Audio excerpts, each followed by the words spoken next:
Hello, everyone, and welcome. This is the first episode of a new series that I want to try out where I speak about the current news and events happening within the WWE and the wrestling industry at large. I've been a fan on and off for about the past 20 years of my life, and really, this is just me doing a quick drop in just to comment on what I've been seeing and what I think is in the future for WWE and other wrestling promotions. Now, for just a quick bit of housekeeping, I encourage you all to like, comment, and subscribe to my channel. And without further ado, here we go. Now, the first story I want to talk about is, of course, the return of John Cena. I think that his return is very much what the WWE needed, especially with the return of fans. I think that his return it feels similar to when The Rock returned back in 2011. It just feels like a big event is happening.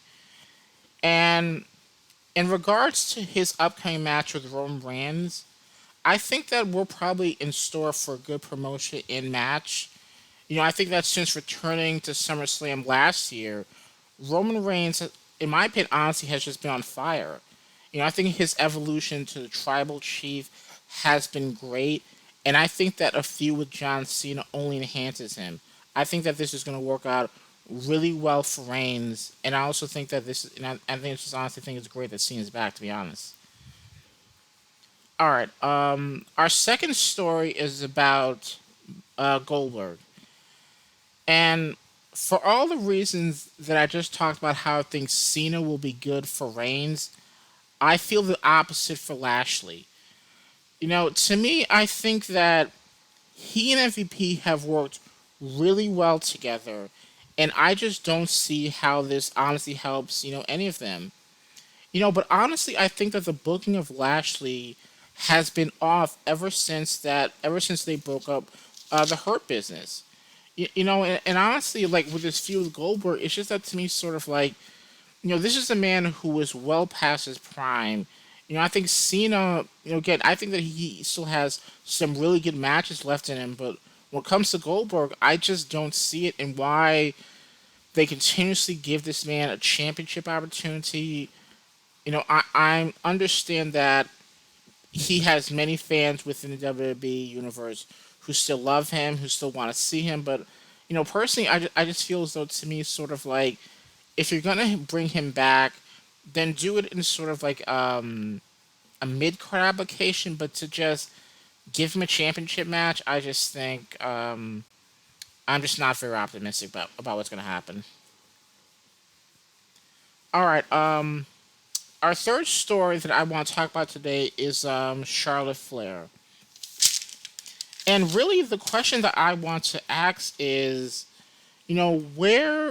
where is she going in the WWE universe? It's just that for me, like the reason I ask this question is just that you have her involved in this feud with Rhea Ripley that I thought was pretty lackluster, and then you have her win Money in the Bank, and then lose to Nikki Cross the next night. And before I continue, I do want to give a quick shout out to Nikki Cross on winning the championship on Monday night. Congrats to her. But for me, like I think I go back to my initial question. Is just that where does that leave Charlotte, and essentially where are we going with her? Because for me, a part of me keeps thinking that essentially like we're more than likely end up for another triple threat involving Charlotte Flair and two other competitors. And for me, it's like how many times have we done this? Like essentially, sort of like we all remember like WrestleMania, and then of course there was this odd aspect where essentially where like it was Charlotte versus Oscar versus another competitor. And for me, like it just feels like they just keep inserting Charlotte into every championship match, like whenever they get the opportunity.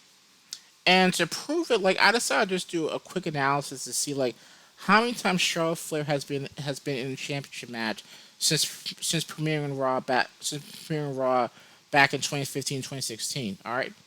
Now, out of 73 title matches, Charlotte Flair has been in 24 of them. That's more than Alexa Bliss, Becky Lynch, Asuka, Ronda Rousey. And again, this is just for the Raw Championship title. This is for the SmackDown Championship title, where essentially you have a situation where essentially she's been in a title match more than Becky, more than Sasha, and more than Naomi.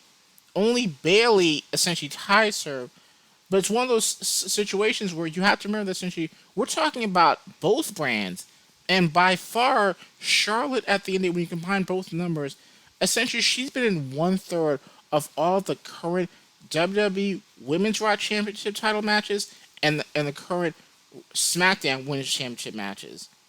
And for me, like it's just to the point where essentially sort of like, listen, I understand who Charlotte Flair is, and I understand that essentially WWE like they admire her athletic ability and she has good mic skills. But for me, like, if all this is just essentially about surpassing her father, then to me, like, I just feel as though, like, WWE has to understand that essentially, like, as fans, we're not in love with Charlotte as you guys are. That, yes, we can respect her abilities, but at the end of the day, like, again, like, the fact that essentially, again, like I said, she's been in 1/3 of all the title matches, I mean, to me, that is just, it's too much. All right, and for the last story of today, I want to talk about Big E. And to be honest, I'm actually pretty excited about his winning Money in the Bank. And I really hope this is a sign that I think WWE is gonna like be willing to essentially put the title on this man. And I think that whether it's Lashley or Reigns, I'm really hoping that essentially they give him a good and long title run. And I think it's more than likely that Biggie will more than likely challenge Lashley as opposed to Reigns. I know that last week they did that like little tidbit where Biggie essentially talked about Heyman for a bit. But I think that when you consider that Survivor Series is coming up in November, and WWE never likes to do like a heel versus heel matchup, which is what I think they would have in Lashley versus Reigns. I think it's more than likely that he's going to cash in on Lashley than Reigns at this point. The only way that I see that changing is that if they're essentially saying that no, we're going to hold off on Biggie and that we're going to set him for potential like Royal Rumble or even a WrestleMania like a storyline. I just want to thank all of you for watching and listening. I hope that you enjoyed this commentary.